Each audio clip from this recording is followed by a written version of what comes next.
Welcome to This Daring Adventure podcast, where we work on bridging the gap between where we are and where we want to be in order to live a bigger and bolder life. In this podcast, we will provide inspiration, tips, and skills you need to make your life the adventure you want it to be. Here's your host, mindset mentor, and life coach, Trista Gurton.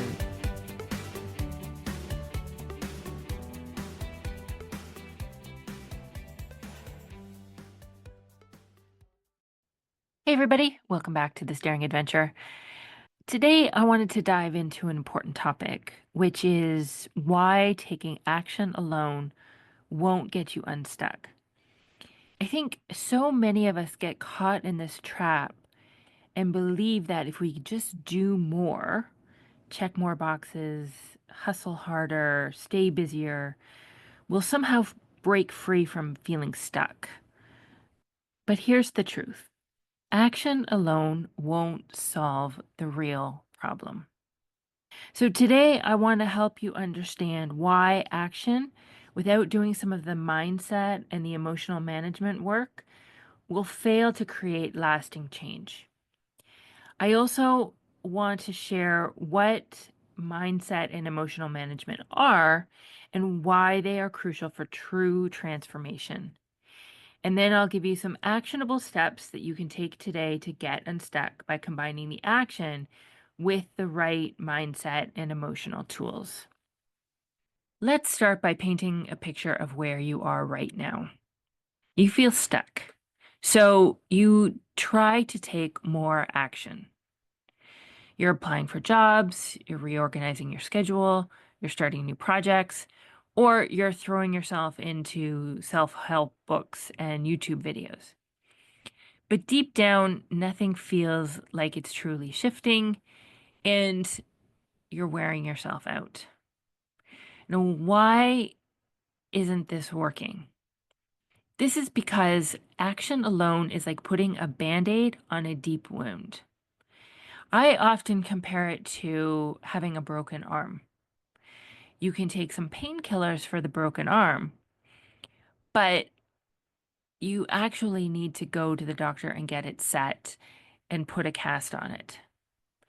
And that's what the mindset and emotional work is. It's getting to the root cause, not just treating the symptoms. This is what is basically going on. You're not addressing the root cause. Feeling stuck is often tied to unexamined thoughts and unmanaged emotions. And without understanding these, your actions won't align with real solutions. Next, you're probably operating from the same mindset that created the problem in the first place. When you act from fear, frustration, self-doubt, overwhelm, those are the feelings that are fueling your actions. And so even though you may be doing the right things, you're likely not getting the results that you want. You are relying on willpower. And action alone requires constant effort and can lead to burnout. So when your mind and emotions aren't in sync, it feels like pushing a boulder uphill. It's a lot of work. It's a lot of energy. It's very time consuming and it wears you out. You can think of it as spinning your car tires in mud. Your car is stuck in the mud and you're pressing harder on the gas pedal, spinning the tires faster and faster. But no matter how much energy you use, the car isn't really moving forward. And this is what taking action without addressing your mindset and emotions is like. The harder you push, the deeper you sink because the underlying problem hasn't been fixed. My client, Sarah, was desperate to leave her unfulfilling job. And she was sending out resumes, up to 50 resumes a week, hoping that more action would solve the problem. But deep down, her mindset was full of doubt. She didn't believe she was qualified for anything better. And she kept telling herself, no one's going to hire me. So you know what? Every rejection felt like proof that she was right. And this is what our brain does. It looks for proof. Until Sarah and I worked on her beliefs, realizing that she was qualified and deserving and that she would find another job, her actions didn't lead to results. But once she shifted her mindset, she was sending out applications with confidence and eventually landed a role that she loved. The solution is the mindset and emotional management that I talk about. It's learning to manage your mindset and emotions first, and then you take the actions from a place of clarity and confidence. You are thinking the thoughts that create the emotions that you need in order to drive your actions. And then those actions are what create your results. And you can go back to my last podcast, I think it was episode 95, Thoughts Create Feelings. And take a listen to that to understand exactly what's going on in your mind and how it affects your emotions and why this is so important. For mindset management, it's simply the collection of thoughts you believe about yourself, your circumstances, and your possibilities. These thoughts then create your feelings, which drive your actions. So if you're stuck, it's likely because of really unhelpful thoughts that you keep thinking over and over again. Things like, I'll never figure this out. It's too late for me. I don't know what I'm doing. I don't have what it takes. No one's going to hire me. No one's going to love me. Managing your mindset means becoming aware of these thoughts. We always start with awareness. Start by noticing them without judgment. This is not to beat yourself up about them, but it's just to have that awareness and understanding of what's going on in your mind and what it's creating. Then you want to question their validity. Are these thoughts facts, or are they stories you've been telling yourself? And often taking a few minutes to write them out and taking a look and saying, okay, what is an actual fact that could be proven in a court of law? And what is the drama that my brain is adding? And your brain loves to add the drama, but it's not helpful. And you get sucked into the drama, as we all do. Next, you want to choose new empowering thoughts. Replace the old stories with thoughts like, I'm figuring this out one step at a time. Or, this is the beginning, not the end. For emotional management, you want to understand that your emotions are like fuel for your actions. If you're acting from fear, anxiety, frustration, doubt, your results will reflect that. But emotional management means learning to identify what you're feeling, be with your emotions, name it. Is it fear, overwhelm, doubt? Then allow and process your emotions. Instead of resisting or avoiding them, you want to sit with them and let them move through you for a few minutes. Emotions are just vibrations in your body, but this can be the key to your success. Then you want to generate intentional emotions.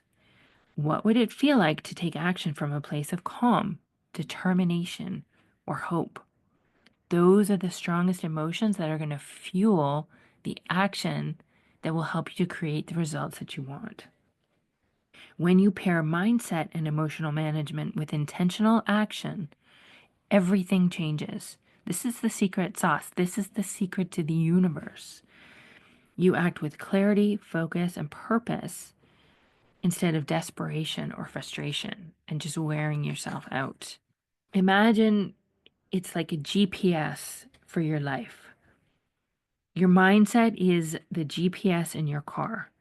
And if the GPS is programmed with the wrong destination, there's no amount of driving that will get you to where you want to go. Managing your mindset ensures that you're heading in the right direction before you start moving. And then we want to allow emotions instead of avoiding them. Think of your emotions like waves at the beach. If you stand there bracing against them, they'll knock you down. But if you relax and let them flow, they'll pass and you'll remain steady. I was working with one of my clients who wanted to avoid feeling fear by constantly staying busy. But that fear just showed up then as burnout and frustration. And when she finally allowed herself to sit with the fear, she realized that it was just trying to protect her from failure. But sitting and learning how to process these emotions, and by acknowledging it and deciding to move forward anyway, she was able to take focused action without the burnout. Now, let's imagine what life could look like once you master these tools. Instead of waking up feeling stuck and spinning your wheels, you wake up with clarity. You have a clear understanding of what's driving your feelings, and you've learned how to shift your mindset and emotions so you're no longer reacting to life, but you're intentionally creating it. Imagine you feel confident about the next steps in your life, even though they're small. You take action because you want to, not because you're forcing yourself or feel you should. And then you bounce back quickly from setbacks because you trust your ability to manage your thoughts and emotions. Hearing that, doesn't that feel lighter and easier and more sustainable? Imagine it like a well-tuned orchestra. Your thoughts, emotions, and actions are like sections of an orchestra. And if the violins, let's say it's your thoughts, are out of tune, or the drummer, which would be your emotions, is off beat, the music won't sound right, no matter how well the conductor, which are your actions, tries to lead. When everything is in alignment, the music flows beautifully. I worked with Maria recently, a client who had a small business, but she was feeling stuck and overwhelmed. And she kept trying to fix it by adding more products to her business, working longer hours, and chasing new clients. But her inner dialogue kept saying, I'll never be successful. When Maria and I started working together to manage her mindset, she identified her thoughts as the real problem, and she replaced it with every small step builds success. This shift helped her to make intentional aligned decisions, like simplifying her offers and focusing on her best clients. Her actions became purposeful and aligned, and that's when her business started to take off. That taking action alone won't get you unstuck because it doesn't address the root causes, which are your thoughts, and then how your thoughts create your emotions. The mindset management we do in coaching helps you uncover and reframe the unhelpful stories that are keeping you stuck. Emotional management teaches you to allow and process your feelings, making space for intentional action. And when you combine these tools, your actions become aligned, purposeful, and effective. Start noticing the thoughts that come up when you feel stuck. Write them down, question their truth, look for the drama. What's a fact? What's the drama? And then identify what you're feeling and allow those emotions instead of avoiding them. You need to sit with a difficult feeling for at least a couple of minutes, just feeling it and observing it. Then choose one small action you can take today. But first, you need to shift your mindset to one of curiosity or determination before taking it. Choose a thought that creates determination for you. Think of getting unstuck as building a house. The action will be the bricks, but the mindset and emotional management are the foundation and the blueprint. Without a strong foundation and clear plans, the house won't stand no matter how many bricks you lay. My client Lisa was stuck in her fitness journey and she kept trying new workouts, but then she'd quit after a week because she wasn't seeing results. When we looked at her thoughts, she realized she was telling herself, I'll always be out of shape. So, after reframing her mindset to every workout strengthens my body and my discipline, Lisa started focusing on the small wins and she celebrated showing up consistently. And over time, her actions became easier and more rewarding. She started building that muscle and she started making progress that she could see. But it takes time, it takes effort, and it does take that daily work of managing your mind. Remember, getting unstuck isn't about doing more. It's about aligning your mind, emotions, and actions. All right, that's what I have for you today. I still have a few sessions open for mini coaching sessions before the end of the year. If you'd like to try a coaching session, this is your opportunity. I'm going to be changing the format slightly once we get into the new year. So the link to my calendar is in the show notes. I'm also going to be offering a complimentary coaching workshop at the end of January, and I will put the link for you to register there for that. Otherwise, have an amazing holiday. Merry Christmas if you celebrate it. And thank you so much for joining me. I'll talk to you soon. Bye-bye. Thank you for listening to This Daring Adventure podcast with your host, Trista Gurton. We hope you enjoyed the tips and conversations on how to get excited about life again. As always, you can head to tristagurton.com for additional resources and to book a one-on-one coaching session. You can also follow Trista on Instagram at Trista V. Gurton. Don't forget to subscribe, rate, and review us on Apple Podcasts. Thanks again for tuning in, and we'll see you next time.